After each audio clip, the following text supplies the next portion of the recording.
You can just hang with me if we don't find her, but I think you...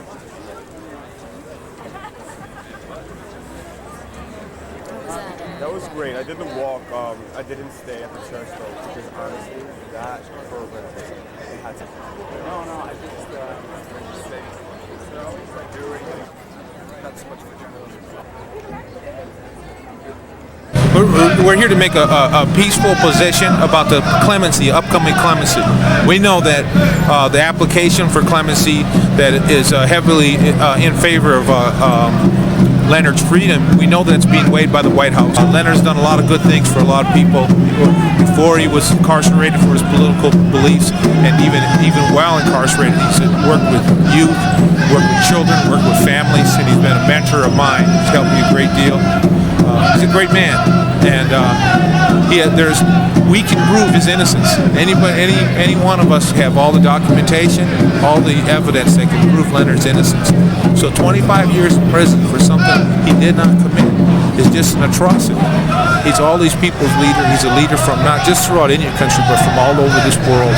And it's time for his freedom now. We really think that as the holiday comes and as we get ready to begin a new year, we think it's time. We really have a good feeling about that. So again, we come here to offer prayers and our assertive position about the necessity to the freedom of Mr. Peltier.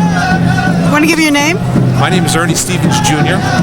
I'm an Oneida Indian, and I'm representing the National Congress of American Indians. The National Congress of American Indians has over 200 tribal affiliations from throughout Indian country. They're the oldest and largest consortium of Indian tribes that do lobbying in Washington, D.C. on behalf of all issues affecting Indian people, and Leonard is just one of many.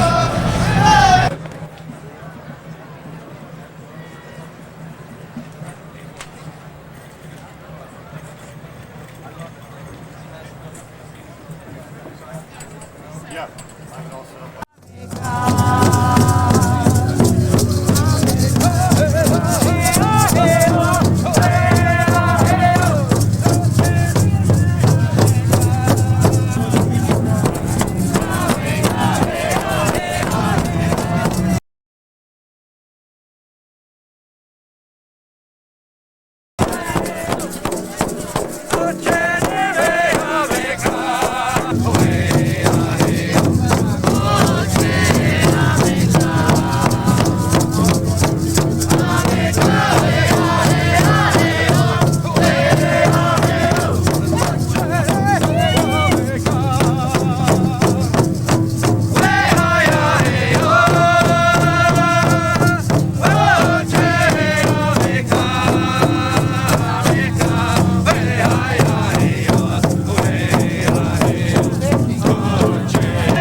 Pretty mad at me.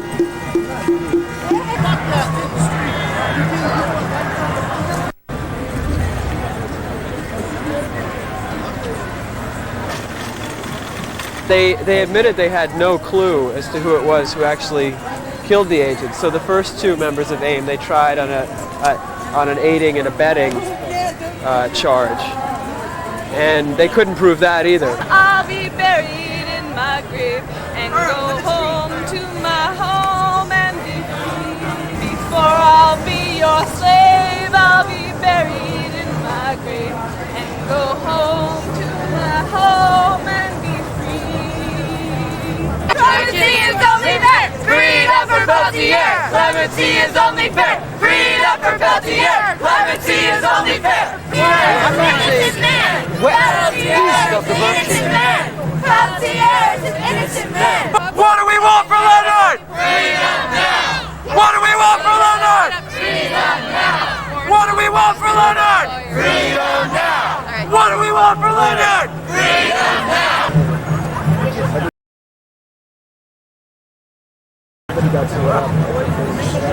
United. will never be defeated. The people united will never be defeated.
Protest the retention of Leonard Peltier, who is not guilty, who has been framed, and who has been punished too much and should be let out immediately. He's one of a number of leaders of social movements that keep getting framed and killed or incarcerated, and he's one of them. The time has come to let him go. He's been there for too long. Want to give your name? My name is Dr. Overin. I'm here to support the clemency for Leonard Peltier. That's why I'm here. And to show support to the Indian nation there. And also for the freedom of Mumia Abu Jamal. Want to give your name? Sekou K. Shakur. I'm here hoping that justice will finally prevail for Leonard Peltier. That's why I'm here. Thank you. Do you want to give your name? Vincent Lobb from New York City.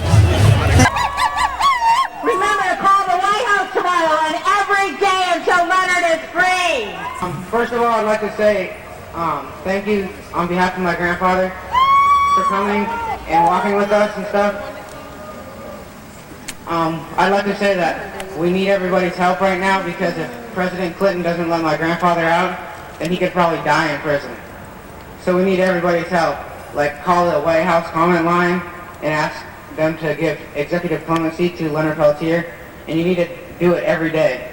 I'm 17 years old and I have not once seen my grandfather out of prison. Sorry. Yeah, and really hoping that Clinton grants my grandfather clemency because we want to be able to spend time with him and everything like that, you know, like a regular family. The FBI arrived on Pine Ridge Reservation in massive forces, virtually occupying the reservation. They worked hand in glove with Dick Wilson, the tribal chairperson's vigilante group, pro-government vigilante group called the Guardians of the Oglala Nation, or literally the Goon Squads. 64 AIM members and supporters were murdered in the next 3 years, a period now known as the Reign of Terror. People had their houses burned. They were subjected to drive-by shootings. They were driven off the road in their cars with their children inside. They were threatened. They were battered. They were assaulted at illegal roadblocks. There's literally film footage of FBI agents walking up to those roadblocks and shaking hands with the goons. There's literally footage of a goon squad leader bragging about a battering he had just given to some civilians and saying that of course the FBI knows I have these illegal weapons. They were just at my house the other night and they gave me armor-piercing ammunition. It was in this reign of terror that the shootout occurred. The Druckenville family had requested the protection of the AIM group, a fledgling civil rights group. And Leonard Peltier and a small group of people, most of them children, teenagers, were camped out on that ranch. On June the 26th, 2 FBI agents in an unmarked car in plainclothes chased a red pickup truck onto the ranch, and a shootout occurred. Children were trapped in the crossfire, and everybody returned fire, screaming, "We're under attack, they're here to kill us, we're under assault." Very understandable in that time period. At the end of the shootout, the 2 agents were killed, as was a young native person named Joe Stuntz. I don't think any of us are here today to say that needless death of young persons is a good thing. But we have to remember, today, even the U.S. Attorney admits again and again, no one knows who killed the agents. No one knows who fired the fatal shots. So why has Leonard been in prison for 25 years? This is why. The FBI was desperate to be able to put someone in prison to pay for the lives of their 2 agents. Leonard had fled to Canada, believing he could never receive a fair trial. He was right. He was extradited on the basis of a false affidavit signed by a woman named Myrtle Poorbear, saying, "I'm Leonard's girlfriend. I saw him do the killing." Once Leonard was brought back in chains, she said, "I've never met him. I only signed after the FBI threatened to take my children away and lock me into a motel for several days." 3 of the teenagers were tied to chairs, interrogated without their lawyers, threatened with beatings, threatened with life in prison. They later admitted their testimony was completely altered as a result of that coercion and terrorization. The FBI ballistics expert said he could not do the best ballistic test because Leonard's rifle was damaged in a fire, and that a less good test had showed the bullet found near the bodies might have come from Leonard's gun. Years later, in the Freedom of Information case, they found that ballistics expert's file, his original file. He had done the best test. He had performed it. He could and he did. And he concluded in his own writing, these shell casings do not come from that rifle. Different firing pin. Perhaps the most crucial piece of information they could have. They had concealed that from the defense counsel at the trial. And last but not least, the little red pickup truck that had been seen escaping the ranch right after the shooting somehow was changed around to become an orange and white van, closer to a description to a van that Leonard sometimes had been seen borrowing. Why hasn't Leonard Peltier gotten a new trial? Because the 8th Circuit said you'd have to prove the jury would probably have ruled differently, and you've only ruled that they might have, so no new trial. That judge now firmly supports clemency in a very strong letter to President Clinton. Why hasn't Leonard been released on parole? He's way overdue for parole. He receives human rights awards for the outstanding works he does from behind bars, sponsoring Native scholarship programs, adopting children in Central America, serving on human rights advisory boards, donating his art to battered women's centers and substance abuse programs. He wins international human rights awards. He's diabetic with a heart condition. He's blind in one eye from poor medical care, and he has hypertension. Time is running out right now. Clinton has got to free Peltier now, and that's the truth for us to speak today. Thank you. This is from Leonard. It says, greeting friends and supporters. It pleased me to know that so many of you have gathered here to support this walk for justice on my behalf. I want you to know that deep down in my heart, I will always be grateful to you. If I am free, you will be the first who I go to thank, because you are the ones who have worked and sacrificed so much of your lives to support me and my people for what has been our 25 long years. As we unite to call truth and reconciliation for Native people, we must look at what that really means. We cannot forgive and we cannot forget what the truth has never been aired. And steps to recognize and prevent injustices from reoccurring have never been taken. The people who were victimized by the FBI-supported goons on Pine Ridge cannot forget when the tragedies they survived continue to cause them life and fear. However, it is never too late to begin that important process, and it is my hope that President Clinton will take that important first step. I do sympathize with the families of Agents Ron Williams and Jack Kohler. Our people know all too well what it is to lose loved ones before their time. Their deaths occurred in the era in which such tragedies happened, mostly against the traditional Oglala Lakota people. I also want to recognize and honor Joseph Kilbright Stunt, who was also killed in the shootout, by whose name is rarely mentioned. At this moment, the Clinton administration is considering my petition for clemency. I am very encouraged by the President's recognition of my case and his willingness to look at the evidence. I believe that if he truly does base his decision on the merits of my case, I will be soon home with you. I don't know what happened. I hope we can work out all of that. All right, thanks. However, I want you to know, if my freedom is denied, I will not give up my fight. I won't give up, because I am an innocent man. I cannot give up and accept a fate that is wrong. I will continue to fight for justice until I am free or until I leave the prison in a pine box. I will not surrender. 25 years ago, Leonard Peltier and a number of other brothers have come to the Pine Ridge Indian Reservation, answering the call to come and provide a sense of protection, a sense of security to the traditional people who are being killed, who are being assaulted, who are being jailed.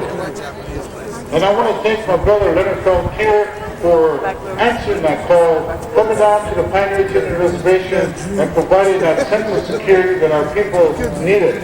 Our people were prisoners of fear. Our people were abused. Our people were misused. Did I give you a yellow radio? Okay. And I have lost my respect for the FBI. The FBI put us in a state of fear. The FBI turned Indians against Indians. The FBI lied, tortured, imprisoned Native people so that they can continue to work for the Energy Corporation. After all was said and done, when the trials and everything was over, the Oglala people have realized that there was a smoke screen here, and that smoke screen was the trial of Leonard Peltier, Bob Ramsey, and Dino. After the dust settled down, we realized that we've been screwed. The government stole, the government took additional lands from the Oglala Lakota people. During the period of the assault on the Jumping Bull compound, our tribal chairman was given away, signing away 133,000 acres of land rich in uranium, oil, and gas. On that day of the shootout, I was only 14 years old, and most of us were all under 18, and the odds were against us. But we still survived it, even though we were being shot at, and we had a lot of support of the Oglala people.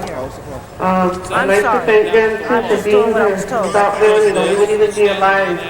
But we're always, you know, think of them in our prayers, and everybody that's here, you know, always have a prayer for all you. We'd like to thank everybody for coming. And I just want to thank you on behalf of the survivors of Wounded Knee, but also recognize two individuals that were some of the original legal help for Leonard Peltier, the young man here. He's kind of gray-headed now, but that time he was really young. His name is Bruce Ellison. He's from here, New York City, but he came out during that time, Wounded Knee, 20-some years ago, and he's still there, helping the people. So on behalf of the American Indian Movement, we also want to recognize that Leonard, here we are at the United Nations, is an international political prisoner, recognized by Amnesty International. People such as Desmond Tutu and Nelson Mandela was over in Minneapolis the other day. He said that he would personally call President Clinton. I've also talked to Jesse Jackson. So remember, Nelson Mandela spent 27 years, but he came out, and that's what it's going to happen to Leonard, with all your continued support. One of the reasons we decided to have this march here in New York is because today is the signing, the anniversary of the signing of the Declaration of Human Rights. If there ever is a man whose human rights have been violated, it is Leonard Peltier. So we're asking the people of the United Nations to even support us even more in order for Leonard to be free. President Clinton should release Leonard Peltier as a signal that suppression and oppression of the indigenous people of North America is going to come to an end. He is the lead attorney for Leonard Peltier. At one time, he was the U.S. Attorney General of these United States. I'd like to introduce Ramsey Clark. This great gathering has come together on the 52nd anniversary of the signing of the Universal Declaration of Human Rights to demand an end to the greatest violation of human rights in the last 500 years. And that's the European genocide against the native peoples of the Western Hemisphere that continues to this moment. As we stand here with all of our blessings, not only is Leonard Peltier in prison, our preeminent symbol of the repression of native people, but in Peru and in Brazil, in Argentina and in Guatemala, throughout this hemisphere, in Chiapas, wherever you turn, Canada, indigenous peoples are being persecuted and killed still, and it has to end now.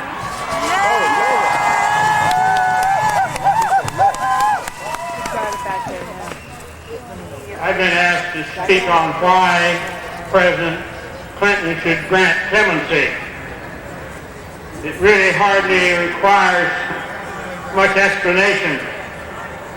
I was originally simply going to read my letter to him, but because of the statements of FBI Director Louis Freeh, I have to make a further comment first.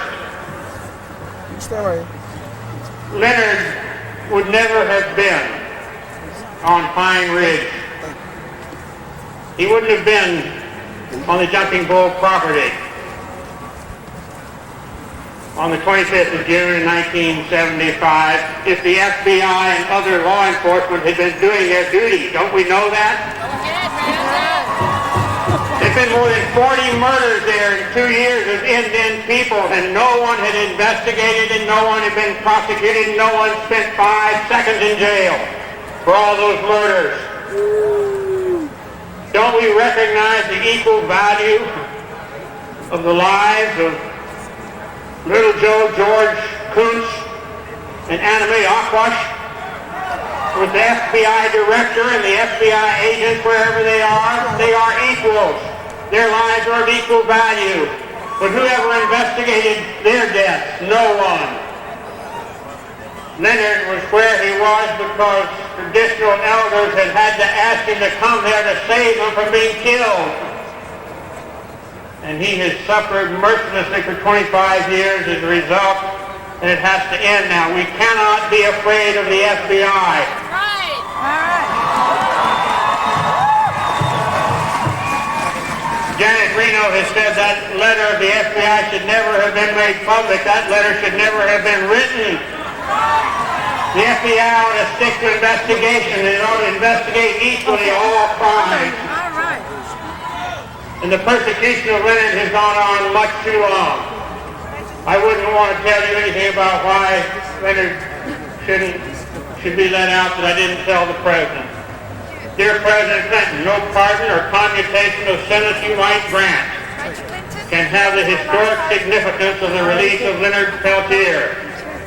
His imprisonment symbolizes the unrelenting violence of our European stock toward the American Indians as it attacked and drove them from their lands to reservation imprisonment in the most remote and desolate parts of the continent.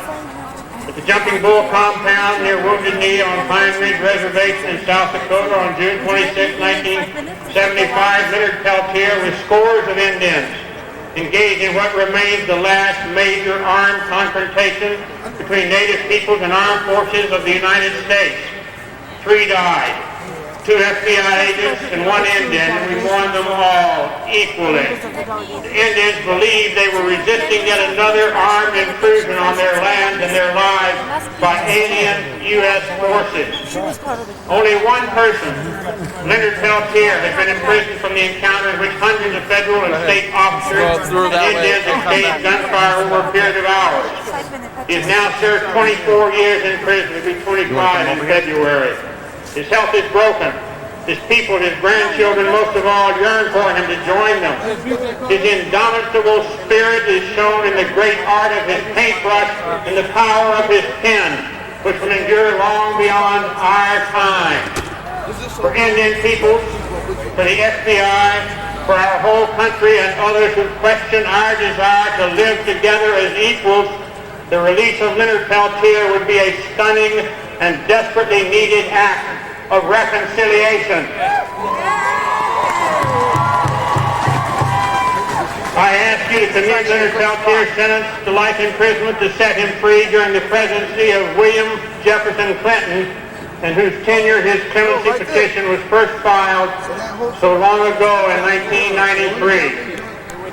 None of us will be free until Leonard Peltier is free.